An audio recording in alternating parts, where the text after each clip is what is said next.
Good afternoon, Terrence. It's TGIF. Thank God it's Friday. It's also Good Friday. Well, it was good for everybody else except for one guy, and I don't think after 2,000 years he would say it turned out good for him. But anyway, that's a different story. This is your favorite alien here. And today, I would like to do a video on rights. Uh, all you Terrans know that the Americans say they have inalienable rights.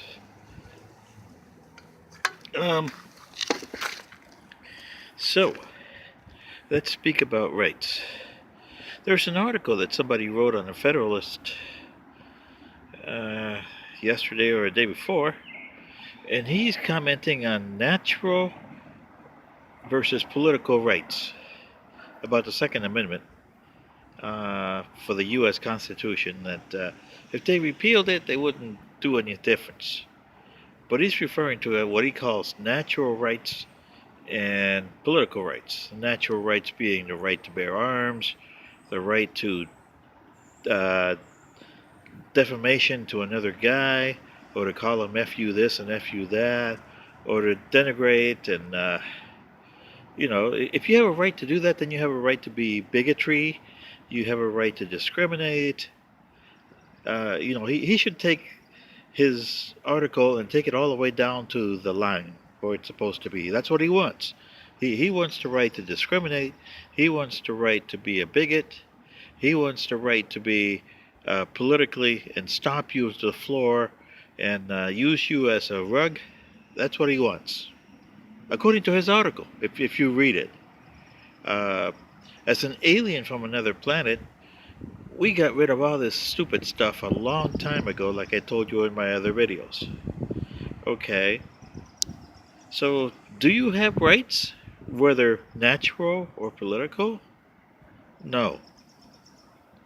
If you did, then I would say, Mr. Bubba here. This is my friend Bubba. Hey, Bub. Yoo-hoo, Bub. Say hi, Bub. Anyway, my friend Bubba would have rights too. Doggy rights. There would be cats. Oh, I hate cats, but they should have rights too. Lions. So, the lions and the cats should have the right to eat you. Whether it's a tiger or a lion or cheetah, whatever. Crocodiles, for that matter, too. Snakes, oh yeah, especially boa constrictors, they should eat you. Because who wants humans? They're a pain in the ass. Whales should have rights. Everybody should have rights. Heck, even spiders deserve rights. It's not just you. So if you have rights, they should have rights. But it doesn't. There's no such thing anywhere that there's human rights that I know of. There was no rights for my civilization. We don't even have rights, even today. We view them as something that somebody invented, like in your case, the Anunnaki, who created the Sumerian civilization. You get their rights from so-called divine right, which they put on their little stories over there. And who were you guys? Slaves to them.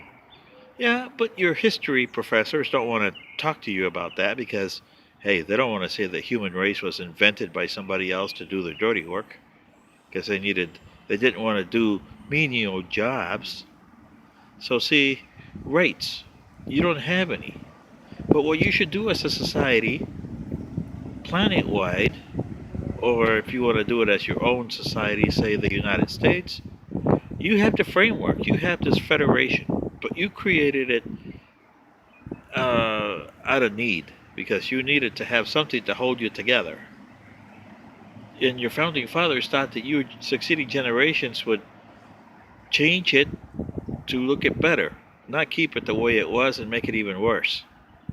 As Jefferson would have said, half a loaf is better than no loaf at all. And I bet you today in his grave he will be saying, oh man, we don't even have half a loaf no more. Maybe we're down to the heel of the bread. And that's probably what you are. But anyway, like I said, I'm talking about an alien here. Talking to you from my point of view. From my point of view, you guys should sit down here in the United States and say, we got 50 units plus the federal government. Okay, and throw away all your rights. Throw away all those amendments. Rewrite the Constitution. Keep your preamble. That is your prime directive.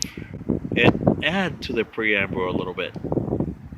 Put in the preamble, we, the people of the United States, to ensure domestic tranquility and promote the general welfare and life, liberty, and the pursuit of happiness to our citizens, hereby declare that our ancestors' mistakes that we have made since the formation of our government, we are not responsible for their mistakes, but we are accountable for our mistakes going forward. And therefore, in this preamble, we are establish a prime directive. And the prime directive is we shall not interfere in the affairs of other states, and they should not interfere in the affairs of us. Failure to do so would constitute a dire consequence on both sides. That's what you should do.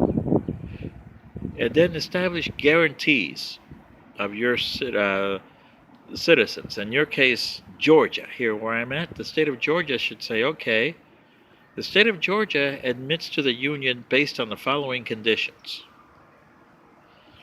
We have here that the federal government will be responsible for our defense, promote our general welfare as far as diplomatic relations with outside entities and societies and races, and we promote the general welfare of our citizens.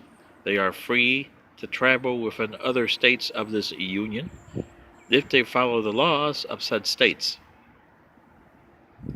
And we would like to have federal guarantees that govern all 50 states. That if a, say, citizen of Georgia goes to Alabama, he has to abide by those so-called guarantees, and vice versa. And the federal government advised by their guarantees, and the state advised by their laws. Now, you have what you call the supreme law of the land. That is determined by the member states, like in my case, in my federation, by the members on their federation council. You don't have a federation council. So you have what you call the Congress, which is a disaster. Your judiciary is turning out to be a disaster because it's supposed to be upholding laws, and it's not. So here you are, as an alien. I can get together with a few of you and show you a framework. You don't have to adopt it. You can do your own. You're free to do whatever you want. But at least you'll have a framework to go around and say, hey, this works a little better than what we got. It's not going to be perfect. Our civilization isn't perfect. It'll outlast yours by a heck of a long time. And it'll give you a chance to free yourself of poverty, of what you call social disinequality here.